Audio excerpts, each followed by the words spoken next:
समतल का दूसरा समीकरण एक दिए सदिश के लंबवत, यानी कि जो अब हमारा समतल है जिसका हम समीकरण ज्ञात करने जा रहे हैं वो एक सदिश के लंबवत है तथा एक बिंदु भी दिया गया है और वो बिंदु से होकर जाने वाले समतल का समीकरण। इस बार कंडीशन क्या है कि एक सदिश है और वो समतल पर लंबवत है या समतल सदिश पर लंबवत है, बात एक ही है।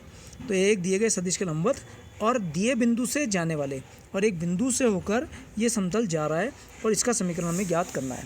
तो देखो ये मेरा एक समतल है, ध्यान से देखना, और इस पर एक लंबवत सदिश ये प्रदत्त है। प्रदत्त का मतलब गिवन है, ये n बार है और ये इस समतल के ऊपर लंब है, जस्ट लाइक दिस। ऐसे ये इस पर लंबवत है। तो मैंने ये समतल पर लंबवत है, इस पेज के ऊपर लंबवत है। ये पेपर भी क्या है, एक समतल ही है, ठीक है। और यहाँ पर इस पर क्या है, ये लंबवत है। मैंने इसको ऐसे दिखा दिया जिससे कि 90 डिग्री दिखे इसको पर, ठीक है। और अब आप ध्यान से देखना, एक बिंदु ए दिया हुआ है, ठीक है। इस बिंदु ए से होकर ये समतल जा रहा है।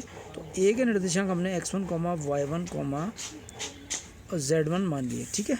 और क्या हो रहा है कि जब ये बिंदु ए से होकर जा रहा है और समतल पर एक लंब सदिश n बार है, तब हमें इस समतल का समीकरण ज्ञात करना है।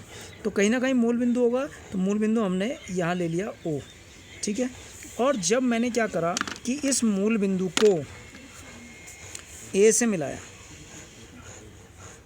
तो बिंदु A का स्थित सदिश कितना आ गया, OA, और OA को मैंने मान लिया A बार। अब मैंने क्या माना, क्योंकि मुझे समतल का समीकरण चाहिए तो मुझे R बार चाहिए, तो मैंने इस समतल पर एक बिंदु मान लिया P।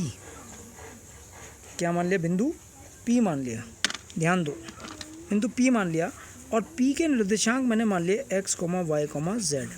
तो बिंदु P का स्थित सदिश आप सभी जानते हैं कैसे निकलता है, ये OP हो गया बिंदु P का स्थित सदिश, और OP कितना हो गया, R बार, ठीक है। अब मुझे A से मैंने P को मिला दिया, तो आपको पता है कि ये AP, और अगर ये n बार जो हमारा अभिलंब था, इस अभिलंब की अगर हम क्रिया रेखा को नीचे की ओर लाएंगे तो इसकी क्रिया रेखा इस AP के ऊपर भी क्या होगी, लंब ही होगी। AP की ये जो n बार की क्रिया रेखा है, अभिलंब की क्रिया रेखा है, किस पर भी लंब होगी, AP पर भी लंब ही होगी। तो इतनी बात आपको मेरी ये क्लियर दिख रही होगी इसमें अच्छे तरीके से, ठीक है, अच्छे तरीके से दिख रही है। अब आप क्या करेंगे, माना समतल एक बिंदु कैपिटल A से होकर जाता है, उसके निर्देशांक हमने क्या माने हैं, x1, y1 और z1 माने हैं, और जिसका स्थित सदिश OA बार बराबर स्मॉल a बार है, ठीक है। माना समतल दिए गए सदिश, एक मैंने कहा था एक लंबवत सदिश दिया होगा, माना समतल दिए गए सदिश n बार पर लंब है, जो कि हमने ये दिखाया कि n बार पर ये समतल क्या है, लंब है, ठीक है। माना समतल पर कोई बिंदु P, x, y, z, इसको क्यों मानना पड़ता है, क्योंकि समतल का समीकरण तो इससे निकलेगा, P से ही। तो x, y, z है, और जिसका स्थित सदिश OP बार हो गया, और OP बार कितना हो गया, R बार। तो आपको चित्र में अब क्या दिख रहा है साफ, कि ये जो AP रेखा जिसको हमने मिलाया और n बार ये जो लंबवत अभिलंब है या लंबवत मात्रक लंबवत सदिश है, इसकी क्रिया रेखा और ये AP परस्पर क्या है, लंब है, चूँकि AP तथा n बार परस्पर लंब है, ठीक है। इसलिए जब कोई दो सदिश परस्पर लंब होते हैं तो उनकी डॉट प्रोडक्ट क्या होती है, 0 होती है। अब AP का मान देखिए चित्र में, तो AP बराबर सदिश योग के त्रिभुज नियम से AO plus OP, AO plus OP, किसकी वैल्यू, AP की वैल्यू AO प्लस OP, तो AO plus OP dot n बार बराबर 0। अब AO की वैल्यू अगर आप देखें, OA है हमारा स्मॉल a बार, तो AO कितना हो जाएगा, माइनस a बार, तो माइनस का a बार प्लस OP कितना है, R bar dot n bar is equal to 0, तो minus a bar dot n bar plus R bar dot लगाना मत भूलना बराबर 0। तो फॉर्मूला आ गया R बार डॉट n बार बराबर A बार डॉट n बार। इसको समझेंगे, उस समतल का ये सदिश समीकरण है जिस पर दिया गया है कि एक लंब है n बार, ये दिया है कि इस समतल पर एक अभिलंब है n बार, और ये समतल जो है एक बिंदु स्मॉल कैपिटल A से होकर जा रहा है जिसका स्थित सदिश स्मॉल a बार है। तो सूत्र हो गया R डॉट n बराबर A डॉट n, ठीक है। अब आप इसको कार्तीय रूप इसका निकालेंगे, तो कार्तीय रूप क्या होगा? तो कार्तीय रूप निकालने के लिए अगर आप ध्यान से देखते हैं तो हमारी आर बार की वैल्यू जो है, क्योंकि आर उसके निर्देशांक बिंदु पी के निर्देशांक क्या थे? एक्स वाई जेड, तो x I cap plus Y J cap plus Z K cap, ठीक है। और मान लिया कि जो ये लंबवत दिया गया लंबवत सदिश है, दिया गया लंबवत सदिश n बार के दिक् अनुपात क्रमशः a, b तथा c है। तो n बार की वैल्यू जो आ गई वो आ गई A I cap plus B J cap plus C K cap, ठीक है। तो ये n बार की वैल्यू जो है आप वहाँ पर रख देंगे सूत्र में। तो हमारा सदिश समीकरण क्या था? हमारा सदिश समीकरण था r डॉट n बराबर a डॉट n।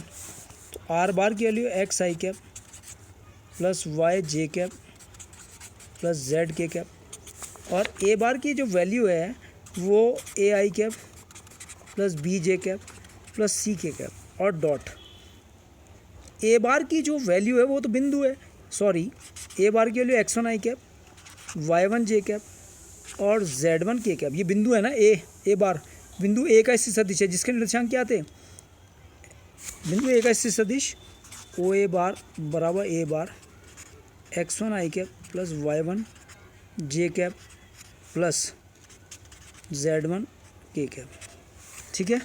और dot N bar A I cap plus B J cap plus C K cap. आप देखिए ध्यान से, इसकी डॉट प्रोडक्ट जो है x I cap plus Y J cap plus Z K cap की एन बार से हो रही है, जो मैंने लिखा ही नहीं है। तो इसको हम काट के फिर दोबारा लिखते हैं। आर बार है हमारे पास X I cap plus Y J cap plus Z K cap, dot N bar कितना है? A I cap plus B J cap plus C K cap. ये अभिलंब के दिक् अनुपात हैं ए बी और सी, बराबर के दर स्मॉल ए बार है। स्मॉल ए बार क्या है? वो बिंदु कैपिटल ए है, तो उसका स्थित सदिश X one I cap plus Y one J cap plus Z one K cap, dot और एन बार का स्थित सदिश हो गया A I cap plus B J cap plus C K cap, ठीक है। अब हमने यहाँ डॉट प्रोडक्ट करी, तो यहाँ डॉट प्रोडक्ट देखेंगे एक आई की आई से तो ए एक्स व जे की जे से बी वाई, के की के से C Z, A X plus B Y plus C Z बराबर इधर आई की आई से करेंगे तो A X one B Y one और C Z one, A X one plus B Y one plus C Z one. इस ए एक्स वन को यहाँ ले आओ, A X minus A X one B Y minus B Y one plus C Z minus C Z one बराबर 0। तो कार्तीय रूप आ गया A into X minus X one B into Y minus Y one और C into Z minus Z one बराबर 0। अब थोड़ा सा मैं इसको समझाता हूँ, ज़रा ध्यान समझेंगे। ये जो ए बी और सी हैं, ये जो हमें अभिलंब दिया गया था इसमें, ये इस अभिलंब के दिक् अनुपात हैं, दिए गए अभिलंब के दिक् अनुपात हैं जो समतल पर अभिलंब है। और x1, y1 और z1 क्या है? ये वो बिंदु ए के निर्देशांक हैं जिससे होकर ये समतल गुजर रहा है, पास हो रहा है।